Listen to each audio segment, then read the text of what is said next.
The wind screamed through the pine trees like a wounded animal as Marcus Sullivan made his final patrol of the day. Snow fell in thick curtains, erasing his footprints almost as quickly as he made them. He'd lived alone on this mountain for 12 years, ever since the accident that took his family. The solitude suited him. People were complicated. Mountains were honest. He was heading back to his cabin when something caught his eye. A splash of red against the white. His heart lurched. In all his years up here, he'd never seen another soul this far from the trail. He broke into a run, his boots crunching through the knee-deep powder. She was face down in the snow, one arm stretched forward as if she'd been crawling. Her red jacket was torn, and blood stained the pristine white around her. Marcus dropped to his knees beside her and pressed 2 fingers against her neck. There it was. Faint, but present. A pulse. "Stay with me," he muttered, though she couldn't hear him. Her lips were blue, her skin like ice. Hypothermia had already set in. He had maybe an hour before her body started shutting down completely. Marcus didn't hesitate. He scooped her into his arms, shocked by how light she was. She couldn't have weighed more than 100 pounds. As he lifted her, something fell from inside her jacket.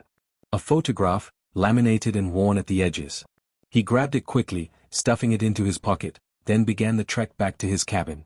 The journey that normally took 15 minutes stretched into 4 to 5. The woman's breathing grew more shallow with each step.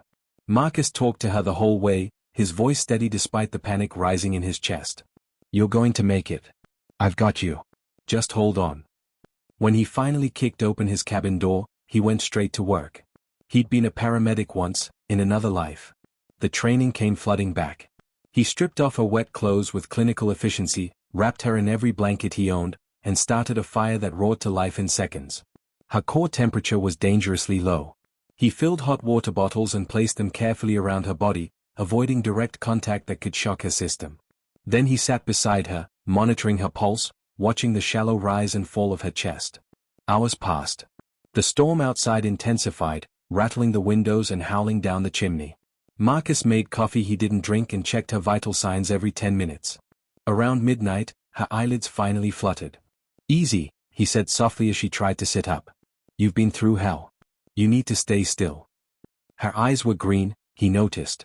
Dark green, like the forest after rain. They darted around the cabin in confusion before settling on his face. "Where?" Her voice was barely a whisper. "My cabin. About 8 miles from the main trail. I found you in the snow. Do you remember what happened?" She closed her eyes, and for a moment he thought she'd passed out again.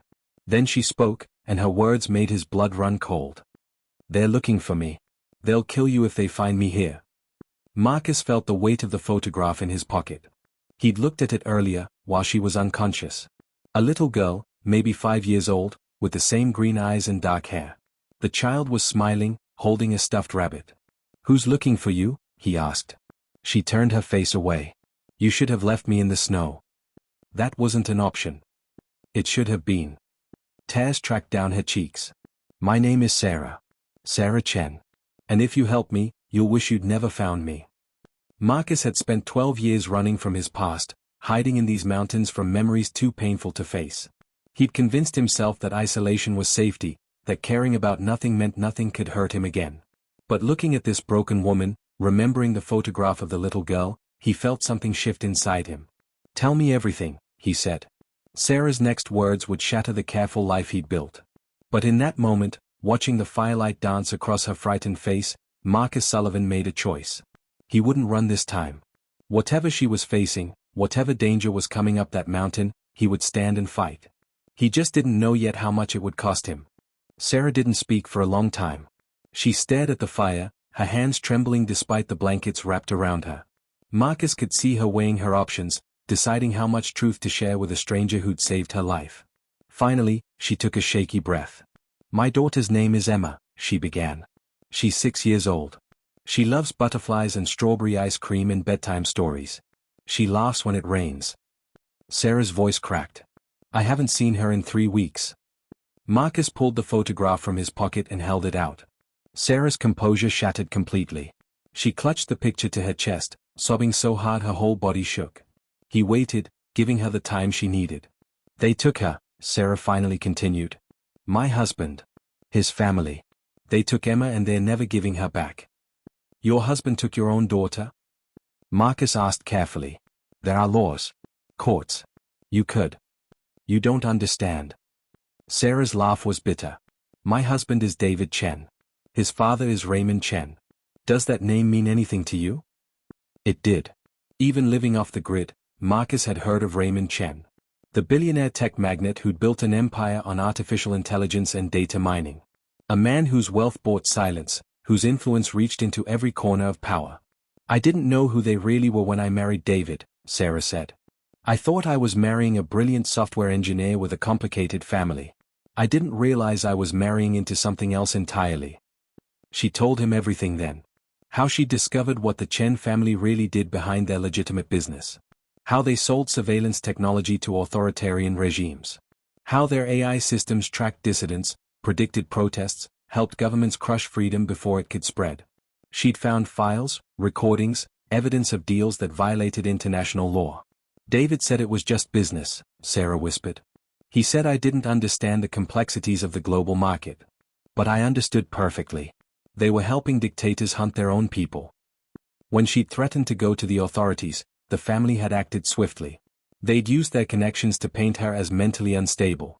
Hospital records appeared out of nowhere, showing a history of delusions. Friends suddenly remembered concerning behavior. Her own lawyer advised her to accept a divorce settlement and walk away quietly. I refused, Sarah said.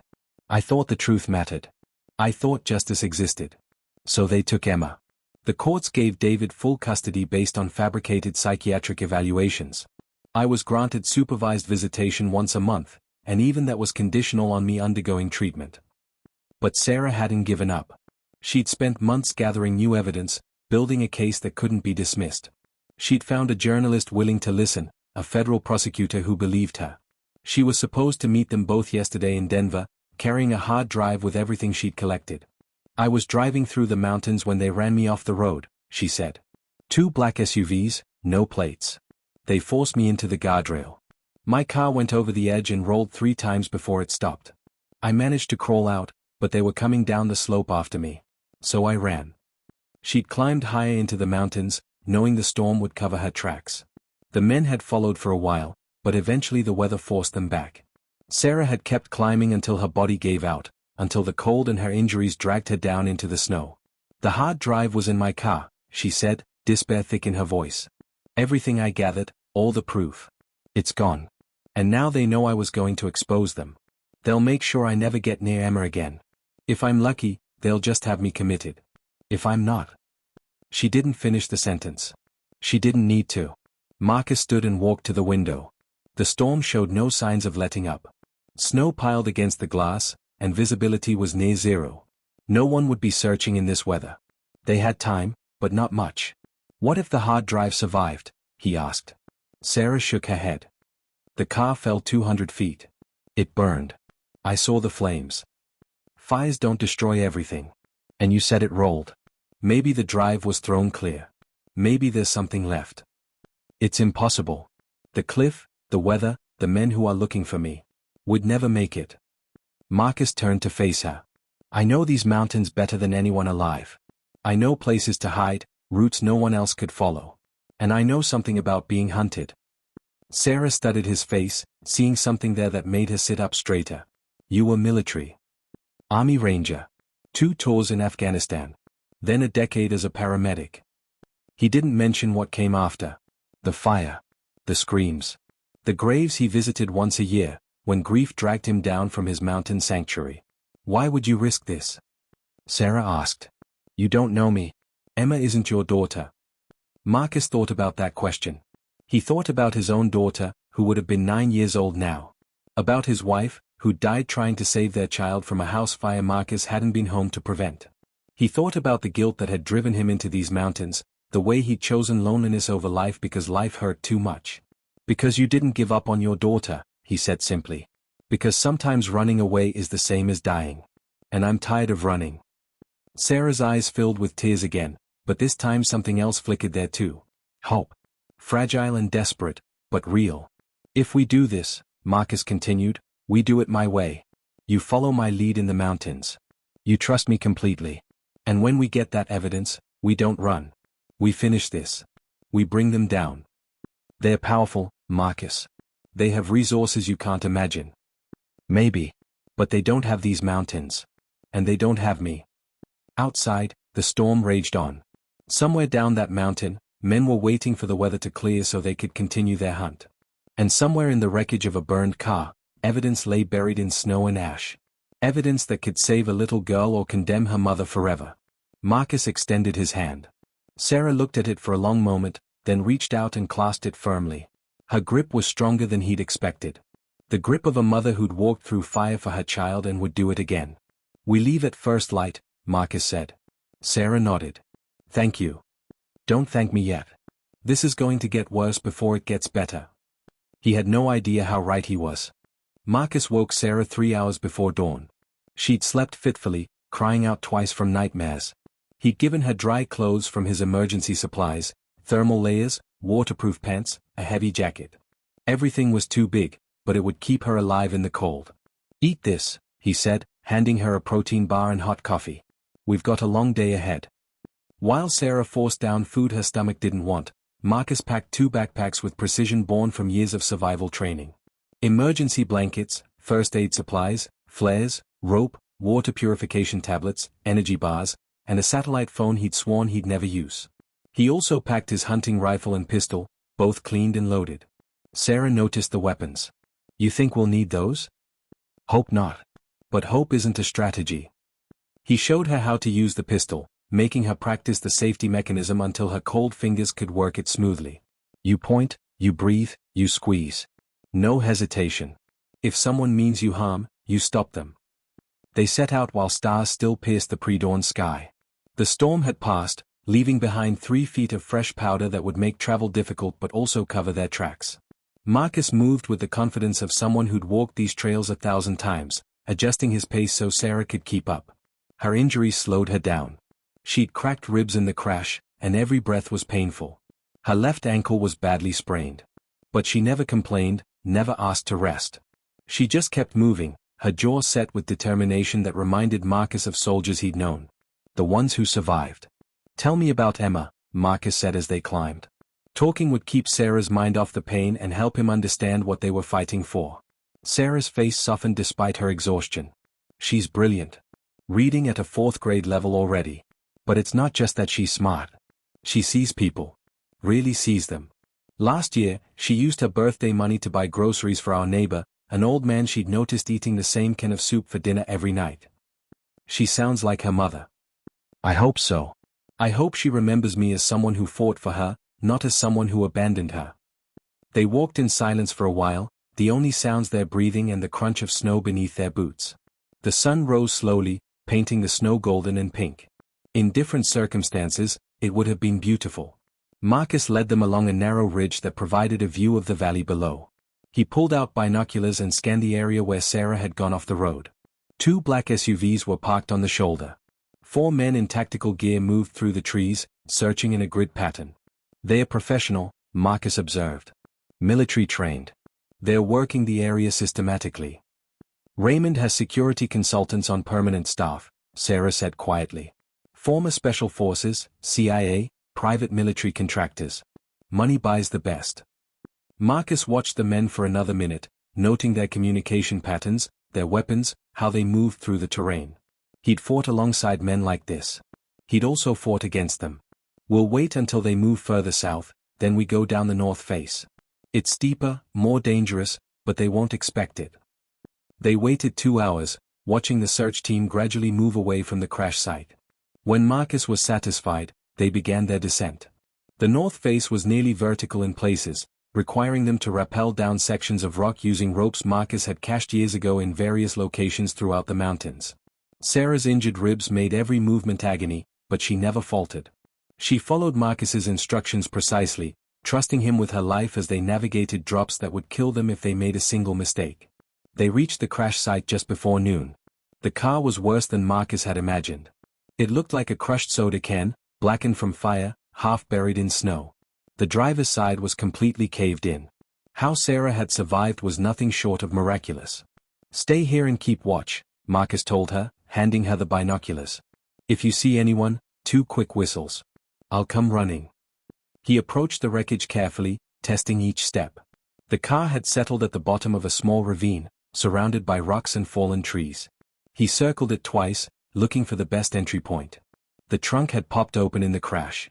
Marcus started there, carefully moving aside burned luggage and supplies. He found Sarah's purse, melted and useless. A laptop, shattered beyond repair. Papers turned to ash. He moved to the passenger side, the only door that might still open. It took 10 minutes of careful prying with a crowbar before he got it open enough to reach inside. The interior was destroyed. The steering wheel had bent at an impossible angle. Blood stained the seats and dashboard.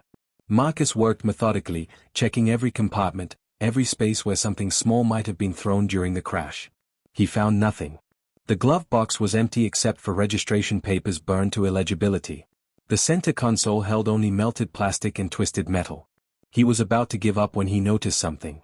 The passenger seat had been torn completely free during the crash and thrown into the back. Beneath where it had been, partially buried in snow that had blown in through the shattered windows, was a small black case. Marcus grabbed it with trembling hands. The case was scuffed and dented but intact. He brushed off the snow and opened the latches. Inside, nested in foam padding, was a hard drive and a protective sleeve. The sleeve had a crack, but the drive itself looked undamaged. "Sarah," he called out, unable to keep the excitement from his voice. She came sliding down the slope, binoculars bouncing against her chest. When she saw what he held, she let out a sob of relief and disbelief. "Is it intact?" she asked, almost afraid to touch it. "Won't know until we test it, but it looks good. That case saved it." Sarah took the drive in both hands, cradling it like a precious child. "Everything's on here. Financial records, emails, contracts, recordings of meetings. Proof of deals with regimes in Venezuela, Myanmar, Iran. Technology sold specifically to track and arrest journalists, activists, political opponents. Names, dates, bank transfers. Everything." Marcus heard it before Sarah did. The distant whine of engines. Snowmobiles, at least 3 of them, converging on their position. The search team must have left sensors or cameras he'd missed. "We need to move. Now." They scrambled up the opposite side of the ravine, Marcus pulling Sarah along when her injured body couldn't move fast enough. The snowmobile engines grew louder, echoing through the valley. Voices shouted behind them, coordinating their approach. Marcus led them into a thick stand of pine trees, grateful for the cover. He'd hunted these woods for years. He knew places vehicles couldn't follow. But the men would come on foot, and they were fresh while Sarah was running on determination alone. "How far to your cabin?" Sarah gasped as they ran. 7 miles. "We won't make it before they catch up." "Then what do we do?" Marcus checked his rifle, his face grim. "We make them regret following us." They had the evidence. They had the truth. But first they had to survive long enough to share it. And the men coming up that mountain were trained to make sure they didn't. The real fight was about to begin. Marcus and Sarah ran for 20 minutes before he pulled them into a small cave hidden behind a frozen waterfall. Their breath came in ragged gasps, clouding the air in front of them. Outside, voices called to each other in clipped, professional tones. The hunters were getting closer. "They're boxing us in," Marcus whispered, peering through a gap in the ice. "Classic tactical approach. 3 teams, pushing us toward a kill zone." Sarah clutched the hard drive to her chest. "What's a kill zone?" "An area they've chosen where we'll have no cover and no escape routes. They'll have shooters positioned with clear lines of fire. We walk in there, we don't walk out." "So what do we do?" Marcus studied the terrain through the waterfall's curtain of ice. His mind worked through possibilities, calculations, strategies he'd learned in the most hostile places on Earth. These men were good, but they were following a doctrine. Doctrine meant patterns. Patterns could be exploited. "We don't go where they expect," he said. "We go up." Sarah looked at him like he was insane. "Up? The mountain gets steeper. We'll be exposed." "Exactly. They'll assume we're trying to get away, trying to reach civilization. They won't expect us to climb higher into territory that gets more dangerous with every step. There's a place about 3 miles up. An old mining camp from the 1800s. It has solid cover and only 2 approaches, both of which I can defend." "You mean fight them there?" Marcus met her eyes. "I mean hold them off until help arrives. That satellite phone I packed?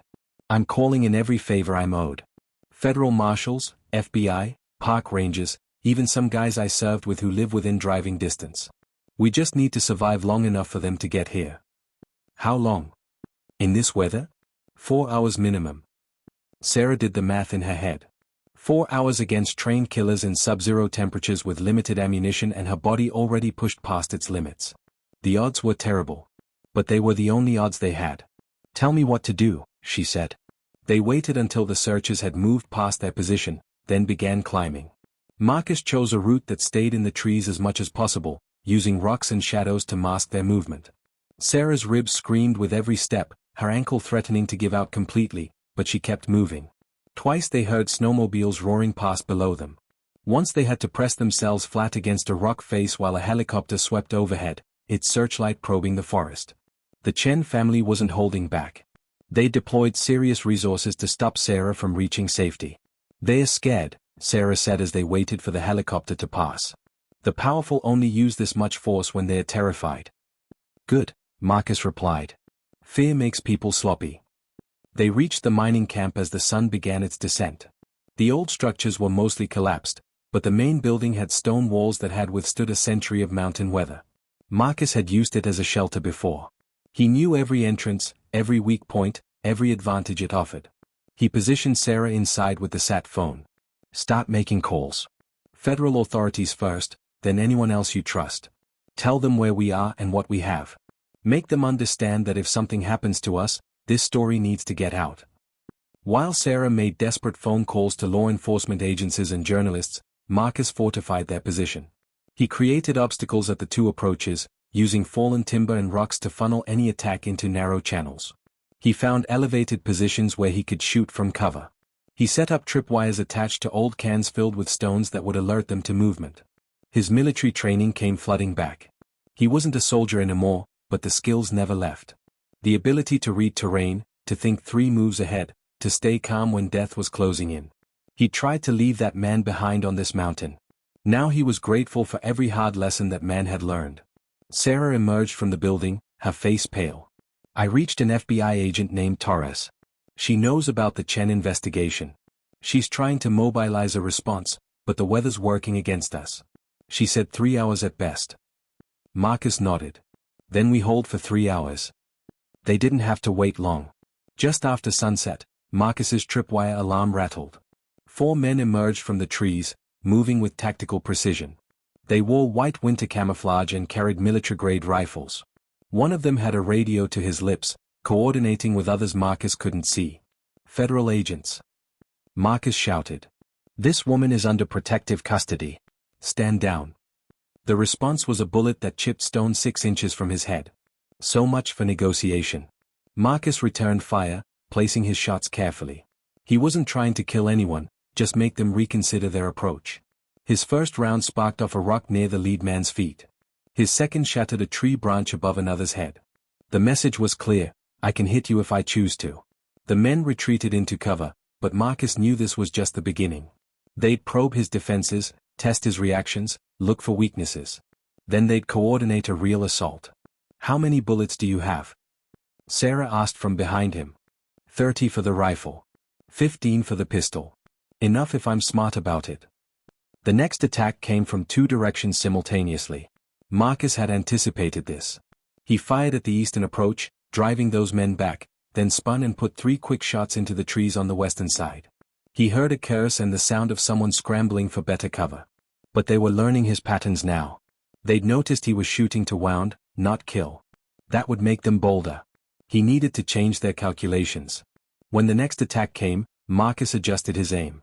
His bullet hit one attacker's rifle, tearing it from his hands with enough force to break fingers. The man screamed and fell back. The others hesitated. They'd signed up for a retrieval operation, not a war against someone who could shoot like that. An hour passed.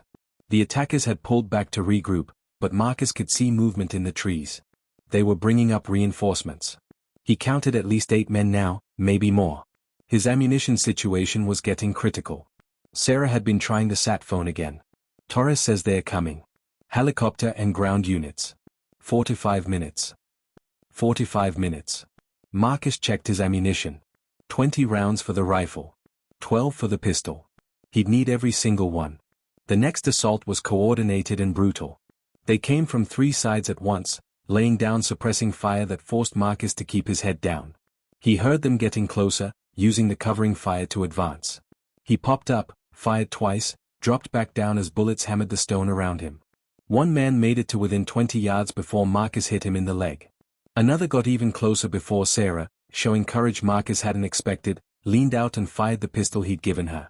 She missed, but the shot made the man dive for cover, breaking their momentum. Good. Marcus shouted. Keep them scared. But they were adapting, learning, coordinating better with each attempt. These weren't ordinary security guards. They were professionals who'd done this kind of work before. And they were getting organized. Marcus heard an engine. Not a snowmobile this time. Something heavier. His blood ran cold as he recognized the sound. They brought an ATV with a mounted gun, he told Sarah. This just got a lot worse. The vehicle emerged from the trees, a heavy machine gun mounted on its back. The gunner opened fire, and the world exploded in noise and flying stone chips. Marcus and Sarah pressed themselves against the floor as bullets tore through the air above them. This was it. The moment Marcus had been dreading. They were pinned down, outgunned, with nowhere to run. In 15 minutes, maybe less, those men would overrun their position. The hard drive would disappear. Sarah would disappear. And Emma would spend her life believing her mother had abandoned her. Marcus looked at Sarah. She was terrified but defiant, clutching the hard drive like it was Emma herself. He thought about his own daughter. About all the moments he'd missed, all the words left unsaid. He'd failed his family once through absence. He wouldn't fail this woman and her child the same way. He grabbed the sat phone and called the last number in his emergency contacts. A number he'd sworn never to use. It rang twice before a gruff voice answered. "This is Sullivan," Marcus said. "I'm calling in the favor." There was a pause. Then, "Where are you?" Marcus gave coordinates. "How fast can you get here?" 30 minutes. Maybe 25 if I fly like I used to. Make it 20. And bring friends. Marcus hung up and checked his rifle. 9 rounds left. He looked at Sarah and saw his own determination reflected in her eyes. "Help's coming," he said. "We just have to hold a little longer." Outside, the machine gun fell silent. They were preparing for the final push. Marcus took position and waited. This would be the hardest 20 minutes of his life. But he'd survived worse. And this time, he wasn't fighting just to survive. He was fighting for something that mattered.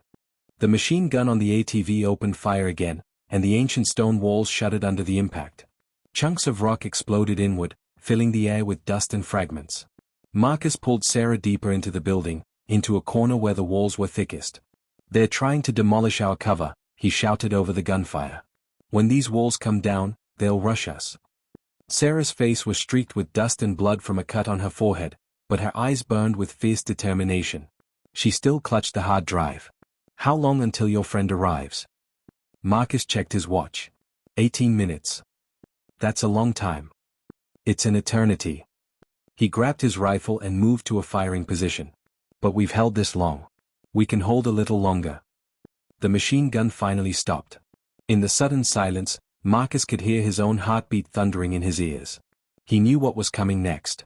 They'd use the gun to weaken the structure and suppress him. Now they'd send men in to finish the job. "Whatever happens," Sarah said quietly, "make sure this gets out." She held up the hard drive. "Promise me. Emma needs to know her mother didn't give up." Marcus wanted to promise, but promises were fragile things in moments like this. Instead, he said, "Your daughter is going to hear the story from you. Personally. When this is over." Shadows moved in the trees. Marcus counted 6 men, maybe 7, advancing in a coordinated line. They'd learned from their earlier attempts. Now they moved with the grim efficiency of people who knew overwhelming force would carry the day. Marcus fired. One shot, carefully placed, hitting a man in the shoulder and spinning him around. The others dove for cover, but they didn't retreat. They returned fire, bullets hammering the walls with methodical precision. Sarah fired too, her shots wild but enthusiastic. Every round she sent downrange was one more second they stayed alive, one more moment closer to rescue. The pistol clicked empty. She looked at Marcus with desperate eyes. "I'm out." He tossed her his backup magazine. "Make them count." The attackers were coordinating through radio, Marcus could tell by the way they moved. One group would fire while another advanced. Classic infantry tactics. They'd be inside the building in minutes. Then Marcus heard something that made his heart leap. The distant thump of rotor blades. But these weren't the smooth sounds of a commercial helicopter. This was different. Heavier. Military. The attackers heard it too. They paused, looking at each other with uncertainty. One of them spoke urgently into his radio. The helicopter came in fast and low, a Vietnam-era Huey painted in faded green. It swept over the tree line and settled into a hover above the clearing. The side door was open, and Marcus could see 3 figures inside. One of them was manning a mounted gun that made the ATV's weapon look like a toy. A voice boomed from a loudspeaker, "This is a federal operation. Drop your weapons and get on the ground. Now." The attackers hesitated. They were professionals, but they'd been sold a clean retrieval job, not a firefight with federal authorities. One by one, they lowered their rifles. But one man didn't comply. He was older than the others, with the hard eyes of someone who'd crossed too many lines to ever go back. He raised his weapon toward the helicopter. Marcus didn't think. He fired, hitting the man's rifle and sending it spinning from his hands. The man looked at the ruined weapon, then at Marcus, understanding dawning. He'd just had his life spared by the man he'd been sent to kill. The helicopter landed in a whirlwind of snow. Armed agents poured out, moving with military precision. They secured the attackers with zip ties and efficient movements. Within 3 minutes, the situation was under control. A man in his 60s climbed out of the helicopter last. He was lean and weathered, with pilot's insignia still visible on his old flight jacket. He walked toward the mining camp with the confident stride of someone who'd walked through worse. "Sullivan," he called out. "You look like hell." Marcus emerged from the building, supporting Sarah. "Collins. You're late. I flew through a damn blizzard to get here. I get no respect." Collins looked at Sarah with concern. "You need medical attention. We've got a kid on board." "She needs more than that," Marcus said. "She needs protection. Federal protection. And she needs to see her daughter." A woman in an FBI jacket approached. She was young, maybe 30, with intense eyes and the focused energy of someone who lived for her work. "Sarah Chen? I'm Agent Torres. We spoke on the phone." Sarah nodded weakly, swaying on her feet. The adrenaline that had kept her moving was wearing off, and her injuries were catching up with her. "The hard drive," Sarah managed to say, holding it out with trembling hands. "Everything's on here. Everything they've done. You can stop them. You can save Emma." Agent Torres took the drive carefully. "We've been building a case against the Chen family for 2 years. This could be exactly what we need." She looked at Marcus. "You did good work here. Both of you." More helicopters arrived, bringing medical personnel and additional agents. A paramedic wrapped Sarah in thermal blankets and started in 4 while checking her injuries. She'd need surgery on her ribs and extensive treatment for exposure, but she would live. Collins pulled Marcus aside. "That favor I owed you? We're square now. Though I wouldn't mind hearing the full story sometime." "It's not over yet," Marcus said, watching Agent Torres organize her team. "They'll fight this. Lawyers, money, influence. They won't go down easy." "Maybe not. But you got her out.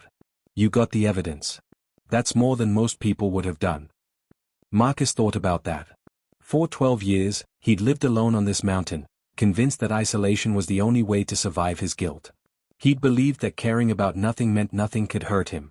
But in the last 24 hours, he'd remembered something he'd forgotten.